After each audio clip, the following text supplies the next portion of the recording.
not the summit to Yoyle Mountain. See this flag? Yes, I see much more of it than you do. Listen up, fiery speaker box. You waited until the last possible moment to move the finish line from Yoyle Mountain to a place none of us knew existed. Cut the nonsense and get this in your brain if you even have one. To us as contestants, that's not acceptable because we've already put in the work of getting here, trusting you told us everything we needed to know going into the challenge. Fiery speaker box. You lying scumbag weasel. What you just did is incredibly deceptive, and the only reasonable reaction to being treated this way is one of shock, disbelief, and unbridled rage, something I'm sure all of us are feeling right now. Listen carefully. Fiery speaker box. The challenge was supposed to be simple. Get to the summit of Yoyle Mountain. When we agreed to your game, that's what we were agreeing to. We thought we knew what we would be giving up and what we would be getting. A few days of travel in return for safety in the game. We climbed. We gave up our time. We watched the sky loop through entire days and nights while our legs kept moving ceaselessly. I must add, as they began to ache more and more. You putrid miscreant, you had to have known that there were ups and downs throughout the journey. Moments when we could only wonder, how much farther can I push? How much longer till the journey is done? And you waited till the moment our lungs finally stopped burning to announce a change that you could have told us from the beginning. Rules matter, fiery speaker box. A host runs a contest on clarity. Clarity keeps the rules real. Clarity keeps the struggle meaningful. And when you don't have clarity, everything crashes down. And all you really have is a pointless guessing game that wastes our time and leaves us wondering what your careless whims decide next. Fiery speaker box. You vile cretin. You really made a show out of this cruel maneuver. You were nowhere to be seen until Tennis Ball had to ask where on earth you were. Meanwhile, we have been living inside your contest.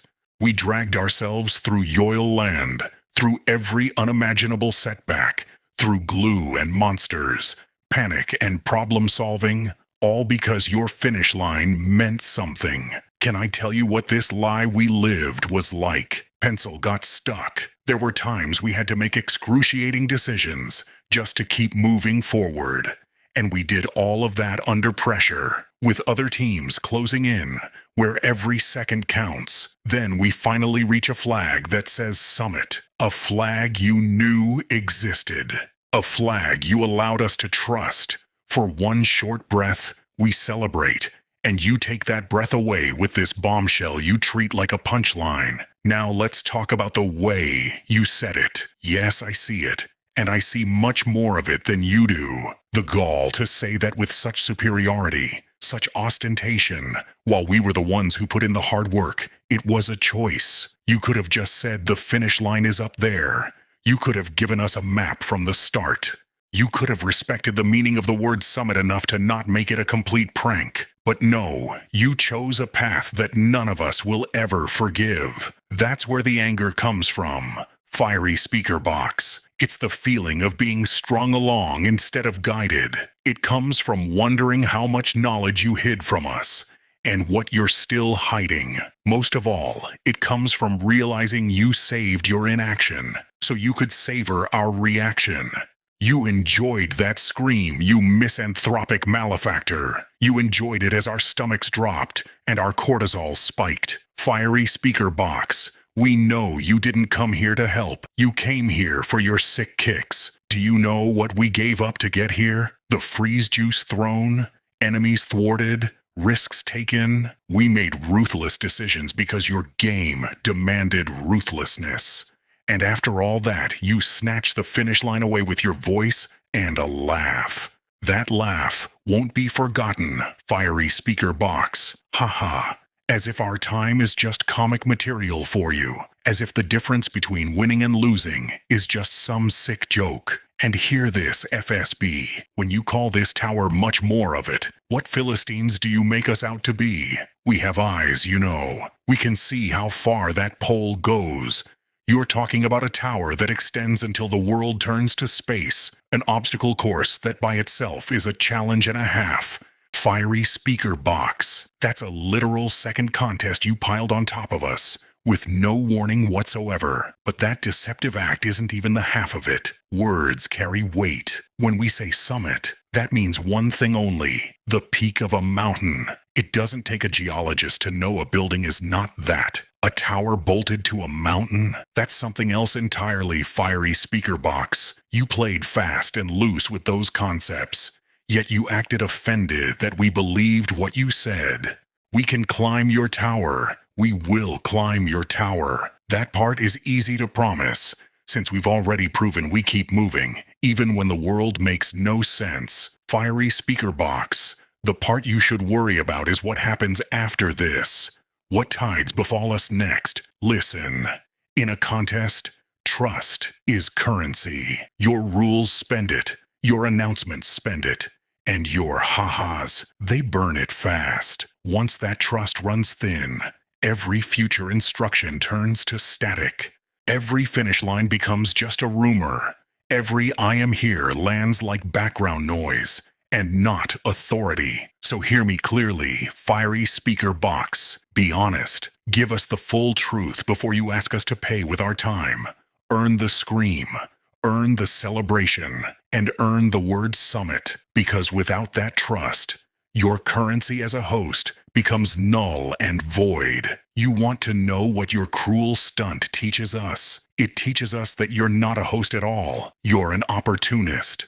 You saw our effort, our drive, and to you that was a resource to extract, because we had what you don't. Mine at night or at day, it sends the same message. You saw our exhaustion, and to you that was another prop, an asset in the background of a play that was all about you. And that's the part that makes me sick. Fiery speaker box. Not the tower. Not even the distance. Where you disgust me most is the arrogance. The idea that you can appear after days of struggle and talk down to us like we're the foolish ones who misread the sign. You didn't correct us.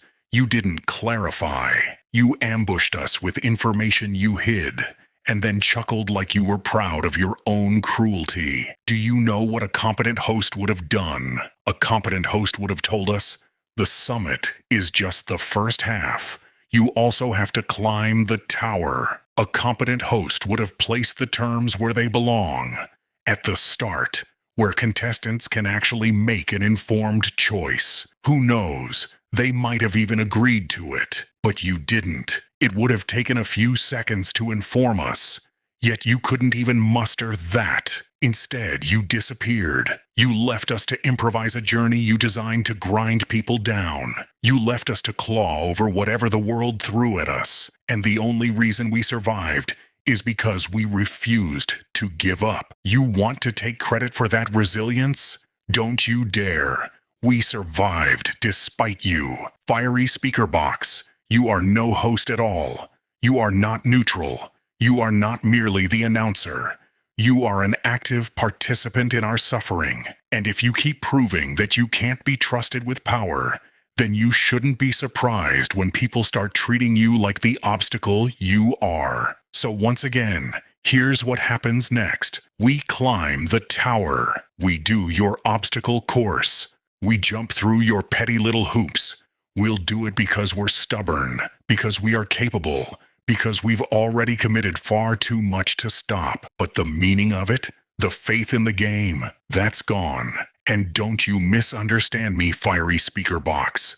I'm not threatening you. This is a diagnosis. For the sake of the team, for my own sense of right and wrong, I'm doing what I have to, and describing the condition you've put this contest in. You're free to talk. Announce whatever vapid rules you decide next. But from this moment forth, we will hear it differently. We will weigh each and every word, because we can only assume every sign you've planted points somewhere you forgot to mention. Fiery speaker box, hear me now. If you insist on running things this way, if you keep treating the rules like a privilege instead of a right, then don't be shocked when the contestants stop playing along with the performance. Don't be shocked when your announcements shrink into the void of the cosmos with reckless abandon, because a host who burns trust runs bankrupt eventually. And when you run out of currency, fiery speaker box, all you have left is noise. That's what happens. Your futile words devolve to static, and we stop listening. Good luck hosting that. Also, Oh my word.